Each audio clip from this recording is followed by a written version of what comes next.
నమస్తే. ఈరోజైతే వేటకైతే స్టార్ట్ అయినాం. అక్కడ బండి మీద ఉన్నది మాత్రం అందులో రాడ్స్ ఉన్నాయి. మొత్తానికి రెయిన్బో రాడ్ ఒకటి, హంటింగ్ బ్లాక్ అయితే తీసుకొని స్టార్ట్ అయినాం.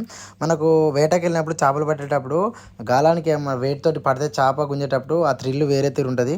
సో అట్లని మేము ఫస్ట్ అయితే స్పూన్లతో స్టార్ట్ చేసినాము వాలుగలు పడదామని. మేము తీసుకున్న రాడ్ మాత్రం హంటింగ్ బ్లాక్ ఇది. దీని లైన్ వచ్చేసి YGR9.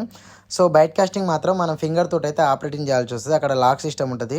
సో చాలా అల్కాగా ఉంది. సింగిల్ హ్యాండ్ తోటి అయితే యూజ్ చేయొచ్చు. చాలా బెటర్గా అనిపించింది. లైట్గా ఉంది. మా ట్రైనింగ్ మాత్రం మొత్తానికి అయితే కంప్లీట్ అయింది. మాకు ఒక 1 అవర్ పట్టింది నేర్చుకోడానికి.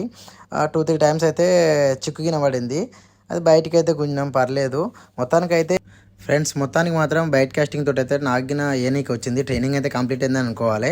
చాలా ఫ్రీగా ఉంది. దీనికి ఇంకోటి ఎక్స్ట్రా రాడింగ్ ఇచ్చిండు. స్పూన్ ఉండడం వల్ల చాలా ఫ్రీగా మూవ్ ఆన్ అవుతుంది. ఇంకోటి ఏంటంటే ఇక్కడ మనం దీన్ని ఫింగర్ తోటి లాక్ చేయొచ్చు అండ్ టైట్ చేసుకుని అక్కడ ఎట్లా మూవ్ ఆన్ అవుతుందని చూసుకొని మరి టైట్ చేసుకోవాలి, ఆపరేటింగ్ చేసుకోవాలి. వీడియో నచ్చినట్లయితే లైక్ చేయండి, షేర్ చేయండి, కామెంట్ చేయండి.